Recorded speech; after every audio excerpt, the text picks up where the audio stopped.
ഇതിൽപ്പോ നമ്മുടെ വിദ്യാഭ്യാസ നയത്തിന് ചേർന്നതല്ല എന്നാണ് നേരത്തെ തന്നെ വന്നിട്ടുള്ള ഒരു ആക്ഷേപം. AISF ഒക്കെ മന്ത്രിക്കെതിരെ പരസ്യമായിട്ടാണ് പ്രതികരിച്ചിട്ടുള്ളത്. അപ്പോൾ എന്താണ് ജയരാട്ട അത്? നമ്മൾ ഓരോ സംഘടനകൾക്കും ഓരോ വ്യക്തികൾക്കും അവരവരുടേതായിട്ടുള്ള അഭിപ്രായങ്ങളും നിരീക്ഷണങ്ങളും ഉണ്ടാകും.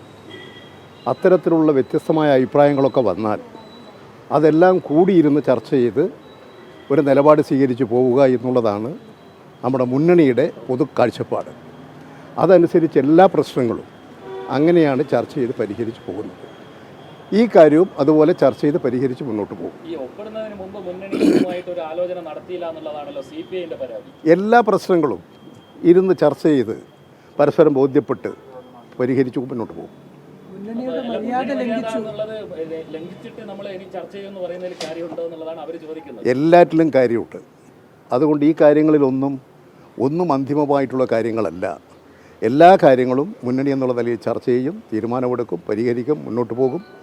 അടിയന്തര പ്രാധാന്യമുള്ള വിഷയങ്ങൾ വരുമ്പോൾ കൂടിയാലോചിക്കും, വ്യക്തിഗതമായിട്ട് തന്നെ ആലോചിക്കും. അങ്ങനെയൊക്കെ ചെയ്തുകൊണ്ടുള്ളൊരു ഒരു നിലപാടാണ് മുന്നണി രാഷ്ട്രീയത്തിൽ.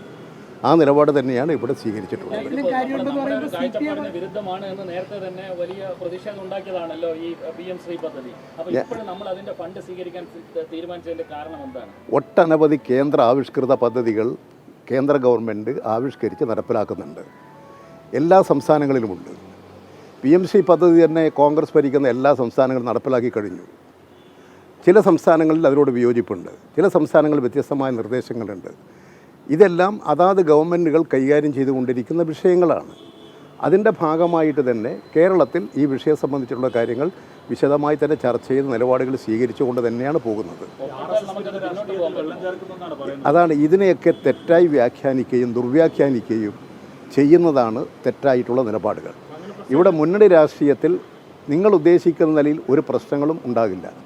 ഈ ഇടതുപക്ഷ ജനാധിപത്യ മുന്നണിയെ എങ്ങനെയെല്ലാം കളങ്കപ്പെടുത്താം, ദുർബലപ്പെടുത്താം എന്ന് ചിന്തിക്കുന്ന വലതുപക്ഷങ്ങളുണ്ട്. ആ വലതുപക്ഷത്തിൻ്റെ നിലപാടുകളൊന്നും ഇവിടെ വിജയിക്കാൻ പോകുന്നില്ല. എല്ലാ കാര്യങ്ങളും ചർച്ച ചെയ്ത് മുന്നോട്ട് പോകും. ഇടതുപക്ഷ ജനാധിപത്യ മുന്നണി കൂടുതൽ കരുത്തും ശക്തിയും നേടി മുന്നോട്ട് പോകും.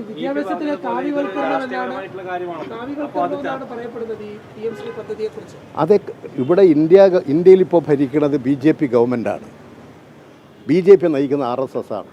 RSS അവരുടെ രാഷ്ട്രീയ നയം നടപ്പിലാക്കാൻ ശ്രമിക്കുന്നുണ്ട്. അതിനൊക്കെ എതിരായി പോരാടിക്കൊണ്ടാണ് ഇടതുപക്ഷവും മതേതര ജനാധിപത്യ ശക്തികളുമെല്ലാം ഇന്ത്യയിൽ പ്രവർത്തിക്കുന്നത്. ഇന്ത്യയിൽ നമ്മൾ പ്രവർത്തിക്കുകയല്ലേ?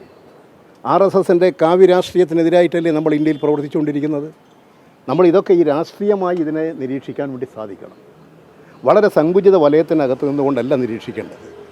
ഇടതുപക്ഷം ശരിയായ നിലയിൽ വളരെ വിശാലമായ കാഴ്ചപ്പാടോടുകൂടി എല്ലാ വിഷയങ്ങളും ചർച്ച ചെയ്ത് പരിഹരിച്ച് മുന്നോട്ട് പോവുക. ജനതാൽപര്യങ്ങളോടൊപ്പമായിരിക്കും, ജനകീയ താൽപ്പര്യങ്ങളോടൊപ്പമായിരിക്കും എന്നും ഇടതുപക്ഷം.